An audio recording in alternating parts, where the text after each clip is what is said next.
उत्तर प्रदेश के मेरठ शहर की, जहां एक बाप अपनी बेटी से मिलने लंदन से भारत लौटता है, लेकिन उसे क्या पता था कि उसका अपना घर ही उसकी कब्रगाह बन जाएगा। बहुत ही लंबे सफर के बाद सौरभ अपने घर के दरवाजे पर पहुंचता है। अरे सौरभ, तुम सच में आ गए? मैं तो मान ही नहीं पा रही थी कि तुम इतने दिन बाद अचानक लौट आओगे। तुम्हें देखकर ऐसा लग रहा है जैसे मेरी सारी थकान एक पल में उड़ गई हो। अरे भला आता कैसे नहीं। आज तो मेरी लाडली बेटी का जन्मदिन है। भले ही दुनिया का कोई काम कितना भी बड़ा क्यों ना हो, लेकिन मेरी नन्ही परी की मुस्कान से बड़ा कुछ नहीं हो सकता। मैं तो बस उसकी आंखों में वो चमक देखना चाहता हूं जो उसके चेहरे पर हर साल इसी दिन आती है। सौरभ की आंखों में चमक थी। अपनी बेटी से मिलने के लिए एक पिता की ममता झलक रही थी। वो सीधे अपनी बेटी की ओर बढ़ता है और अपनी बेटी के पास जाकर कहता है, कैसी है मेरी बच्ची? क्या मुझसे नाराज हो कि इतने दिन बाद आया हूं? देखो ना, तुम्हारे बिना तो मेरा एक एक दिन अधूरा लगता है। आज तुम्हारा स्पेशल दिन है और तुम्हारे पापा का भी, क्योंकि जिस दिन तुम आई थी उसी दिन से मेरी दुनिया पूरी हुई थी। मैं बिल्कुल ठीक हूँ पापा। आपको देखकर तो मेरी सारी थकान और उदासी एक पल में उड़ गई। आप जब होते हैं तो सब कुछ अच्छा लगता है। देखो, आज तुम्हारा बर्थडे है ना, तो मैं लंदन से तुम्हारे लिए ढेर सारा गिफ्ट और खिलौना लेके आया हूँ। हर एक चीज सोच समझ कर चुनी है, ताकि मेरी गुड़िया को देखकर लगे कि पापा को सब याद है। सच में पापा, आप सबसे अच्छे हो। कोई भी गिफ्ट आपके जैसा नहीं हो सकता। आपके आने से ही मेरा बर्थडे खास बन जाता है। हाँ बेटा, सबसे अच्छे सिर्फ तुम्हारे लिए। और बताओ बेटा, पढ़ाई कैसी चल रही है? टीचर कुछ कहती तो नहीं? कोई तंग तो नहीं करता? तुम्हारा हर सपना सच्चा हो, बस इसी के लिए तो पापा इतनी मेहनत कर रहे हैं। बिल्कुल ठीक चल रही है पापा। पढ़ाई भी अच्छी चल रही है और मैंने आपकी दी हुई पेंसिल से ही होमवर्क पूरा किया है। मैं आपकी गुड़िया हूँ ना, आपको कभी निराश नहीं करूँगी। अरे, आप दोनों बातें बाद में करना। फिलहाल आप इतनी दूर से आए हो, लंबा सफर तय करके जरूर थक गए होंगे। थोड़ा बैठिए, अपनी सांसें समेटिए। मैं आपके लिए अभी ठंडा पानी लेकर आती हूँ। लेकिन मुस्कान का चेहरा सिर्फ बाहर से मुस्कुरा रहा था। अंदर ही अंदर वो किसी और ही सोच में डूबी थी। जैसे ही वो रसोई में पहुंची, उसका असली चेहरा सामने आया। उसने मोबाइल उठाया और एक नंबर डायल किया, और वो नंबर मुस्कान के आसिक साहिल का था। हाँ बेबी, बोलो, कैसी हो?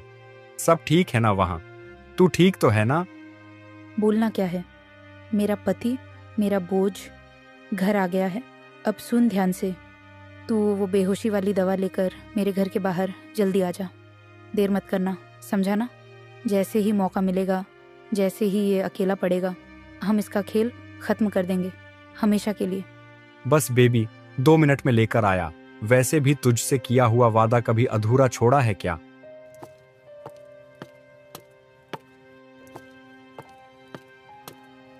यह लीजिए पानी। थोड़ा ठंडा है, लेकिन आपके लिए खास रखा था। इतनी लंबी यात्रा की है आपने, धूप, धूल और थकावट सब चेहरे पर दिख रही है।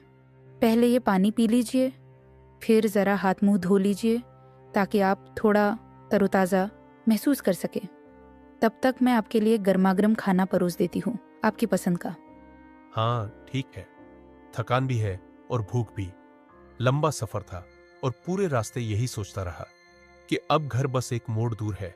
अब बस मुस्कान का चेहरा दिखे और मेरी थकान हवा हो जाए। जैसे ही सौरभ ओझल होता है, मुस्कान की चाल बदल जाती है। उसका चेहरा अब पत्नी का नहीं, एक साजिशकर्ता का चेहरा था। उसके मन में अब सिर्फ एक बात थी, सौरभ को रास्ते से हटाना, किसी भी हाल में, किसी भी कीमत पर।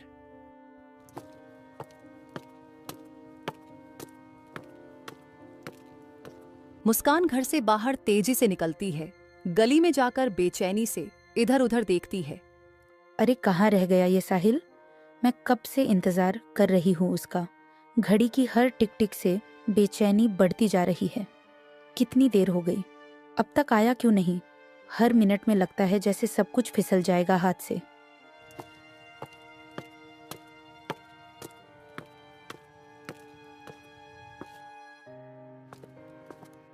लो बेबी, ले आया वो चीज। तेरे कहने की देर थी और मैं निकल पड़ा था। कहाँ थे तुम? समय का कोई मतलब है कि नहीं तुम्हारे लिए? मैं यहाँ अकेली सब कुछ संभाल रही हूँ। पता है मैं कितना रिस्क ले रही हूँ। एक भी गलती हुई तो सब कुछ खत्म हो जाएगा, सब कुछ। यार क्या बताऊं, कोई दवा देने को तैयार ही नहीं था। बहुत झूठ बोलना पड़ा। कहना पड़ा कि बीवी बीमार है, सो नहीं पा रही है। डॉक्टर से बहस तक हो गई, झगड़ा किया, गुस्सा खाया, तब जाकर मिला है ये खतरनाक चीज। ठीक है, अब सुनो, मैं जैसे ही तुम्हें कॉल करूं बस फौरन अंदर आ जाना और जैसा प्लान है वैसा ही करना। एक भी गलती नहीं होनी चाहिए, एक भी नहीं, वरना ना हम बचेंगे ना हमारी कहानी। हाँ बेबी, मैं यहीं गली में घूम रहा हूँ, तुम्हारे घर के पास ही। हर चीज पर नजर है मेरी। तू टेंशन मत ले, बस अपना काम कर, बाकी सब मैं संभाल लूंगा। मुस्कान मुड़ती है और घर की ओर बढ़ती है, लेकिन इस बातचीत का गवाह कोई और भी था। लेकिन जो चीज ये दोनों भूल गए थे वो था पड़ोसी राम बाबू, जो खिड़की के पीछे से इनकी हरकतें चुपचाप देख रहा था। सौरभ से कितनी बार कहा था मैंने, तेरी बीवी किसी लड़के से मिलती है। आज तो वो लड़का इसे कुछ पकड़ा भी रहा था, पर सौरभ को तो यकीन ही नहीं। कभी कभी जो लोग हमारी परवाह करते हैं हम उन्हें ही नजरअंदाज कर देते हैं और फिर चुकानी पड़ती है बड़ी कीमत। इधर मुस्कान रसोई में पहुंचती है, खाना तैयार करती है। अरे यार, इतनी सी दवा से अगर इस बार भी ये बेहोश नहीं हुआ तो समझो हमारा पूरा प्लान मिट्टी में मिल जाएगा। नहीं, अब कोई रिस्क नहीं। एक काम करती हूँ, पूरी की पूरी दवा ही मिला देती हूँ इसमें। इतनी की होश तो छोड़ो, सांस लेना भी मुश्किल हो जाए, फिर देखती हूँ कैसे नहीं होता बेहोश। अब देखती हूँ कैसे बचता है तू। मुस्कान पूरा पाउडर खाने में मिला देती है, एक शैतानी मुस्कान के साथ थाली सजाती है, फिर सौरभ के पास लेकर जाती है। बेटा तुम अंदर जाकर पढ़ाई करो, पापा बहुत थके हुए हैं, उन्हें आराम से खाना खाने दो। उनकी तबीयत ठीक नहीं लग रही है, तुम्हें परेशान नहीं करना चाहिए अभी। ठीक है मम्मी, मैं अभी जाकर पढ़ाई करती हूँ। जैसे आपने कहा, पापा को आराम चाहिए। बेटी चली जाती है। सौरभ थाली की ओर देखता है और खुश हो उठता है। अरे वाह मुस्कान, मेरी पसंद की खीर। तुम तो आज भी वैसे ही सब याद रखती हो जैसे पहले दिन रखा करती थी। कितनी अच्छी खुशबू है, भूख और बढ़ा दी तुमने। सच में ये खीर नहीं, तुम्हारा प्यार है जो हर बार मुझे खींच लाता है। हाँ हाँ, सब कुछ तुम्हारी पसंद का ही बनाया है मैंने। तुम्हारे पसंद की दाल, वो आलू की सब्जी, जैसी तुम्हें बचपन से पसंद रही है। बस खा लो और थोड़ा मुस्कुरा दो। बहुत बहुत धन्यवाद मुस्कान, तुम मेरा कितना ख्याल रखती हो। मैं सच में बहुत भाग्यशाली हूं कि मुझे तुम्हारी जैसी जीवन साथी मिली। भगवान करे हर किसी को तुम्हारे जैसी पत्नी मिले, जो न सिर्फ स्वादिष्ट खाना बनाना जानती हो बल्कि दिल से प्यार भी करती हो। हाँ हाँ, अब जल्दी से खा लो वरना ठंडा हो जाएगा और फिर तुम कहोगे कि स्वाद चला गया। सौरभ खाना खाने लगता है।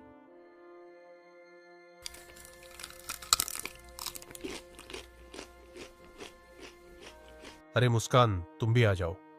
तुमने खाना बनाया पर खुद कुछ खाया नहीं। बैठो ना मेरे पास, एक साथ खाना खाते हैं जैसे पहले खाते थे, याद है ना? ना नहीं, मैंने तो खा लिया। मैं तो बस चाहती हूँ कि तुम आराम से खाओ। सौरभ दोबारा खाने में लग जाता है।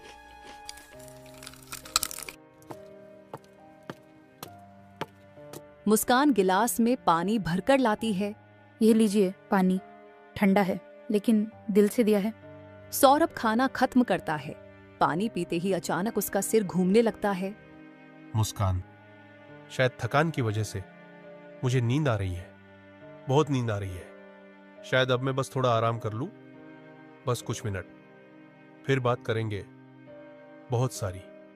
हाँ हाँ, कोई बात नहीं, आप आराम कीजिए। सौरभ बेड की ओर लड़खड़ाता है और गिरकर बेहोश हो जाता है।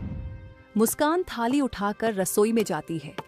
जिस थाली में सौरभ ने अपने प्यार और विश्वास से खाया, वो थाली आज उसकी नींद की कब्र बन जाएगी। मुस्कान थाली सिंक में रखती है और फौरन मोबाइल निकालती है। लो, सौरभ तो हो गया बेहोश, एकदम वैसे ही जैसे सोचा था। अब जल्दी से साहिल को फ़ोन कर लेती हूँ। हेलो साहिल, हो गया काम, तू जल्दी से आ जा। अब देर करने का मतलब होगा मुसीबत को बुलाना। अभी आया बेबी, बस एक इशारा कर, तू कहे और मैं दीवार तोड़ दूं।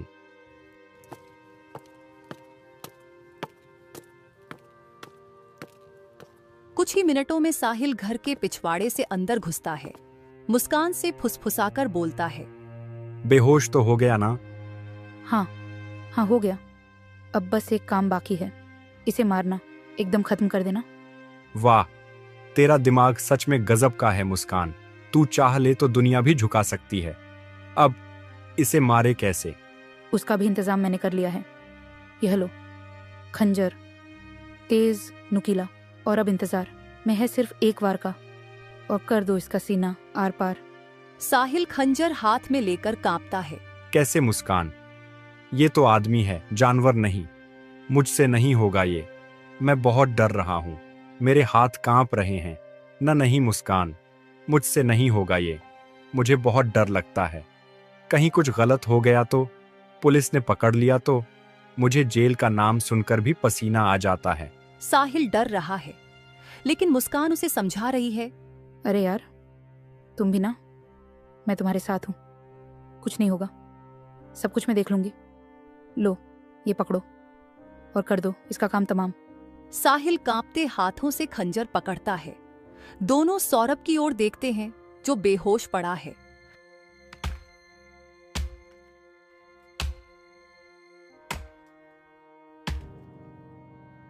अगले ही पल खंजर की चमक लहू से गीली हो जाती है। जिस इंसान ने सब कुछ खोकर अपनों को पाया था, उसे उसी के अपने मौत के हवाले कर रहे थे। पर शायद किस्मत अभी पूरी कहानी कहने को बाकी थी। जैसे ही खंजर सौरभ के सीने में उतरता है, पीछे से एक चीख सुनाई देती है, पापा। मुस्कान और साहिल दोनों चौंक कर पीछे मुड़ते हैं। बेटी कमरे के कोने में खड़ी कांप रही होती है। अब क्या करें मुस्कान? ये तो सब देख चुकी है। उसकी आंखों में डर नहीं, सवाल है। अगर किसी से बोल दिया तो हमारा पूरा प्लान मिट्टी में मिल जाएगा। चुप रहो, मैं देखती हूँ, कोई शक न कर ले। अब हम एक कदम भी पीछे नहीं हट सकते। वो बेटी के पास जाती है, उसे कंधों से पकड़कर झकझोरती है।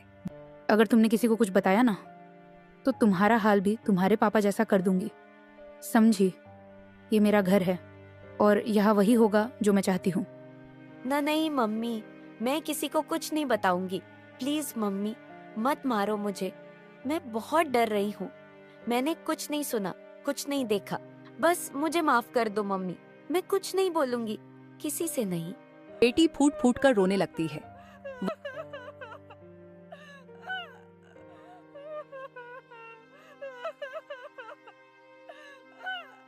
दूसरी तरफ मोहल्ले का पड़ोसी रामबाबू अपने घर में बैठा होता है। अरे ये चीख कैसी? ये आवाज तो सौरभ के घर से आई है। कहीं कुछ गड़बड़ तो नहीं हो गई? रामबाबू घबराकर उठते हैं और तेजी से सौरभ के घर की तरफ भागते हैं। लो मुस्कान, हमारे रास्ते का कांटा सदा के लिए साफ हो गया। अब कोई हमें अलग नहीं कर सकता। अब कोई हमारे बीच नहीं आएगा। हाँ, अब हम आजाद हैं। कोई हमें रोकने वाला नहीं, कोई नहीं जो हमारे सामने खड़ा हो सके। चलो एक काम करते हैं, बाजार से सीमेंट लाते हैं और इसे ड्राम में पैक कर देते हैं, वरना मोहल्ले वालों को इसकी बदबू आ जाएगी। सारा खेल खुल जाएगा। हाँ चलो, जल्दी चलो, कहीं कोई शक ना कर ले। हमेशा की तरह सब कुछ साफ सुथरा लगना चाहिए। गुनाह को छुपाने के लिए अब नया गुनाह होना बाकी था। बाजार से लौटने के बाद दोनों एक बड़ा प्लास्टिक का ड्राम लाते हैं। सौरभ की लाश को काटकर ड्राम में पैक कर देते हैं। बेटी एक कोने में सहमी हुई बैठी है। ले, कर दिया इसका काम तमाम। पूरे 15 टुकड़े करके डाल दिए इस ड्राम में। अब तो भगवान भी इसे खोज नहीं पाएगा।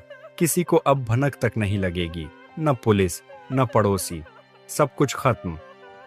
हाँ, अब न सौरभ है न उसकी परछाई। अब बस मैं हूँ और मेरी आज़ादी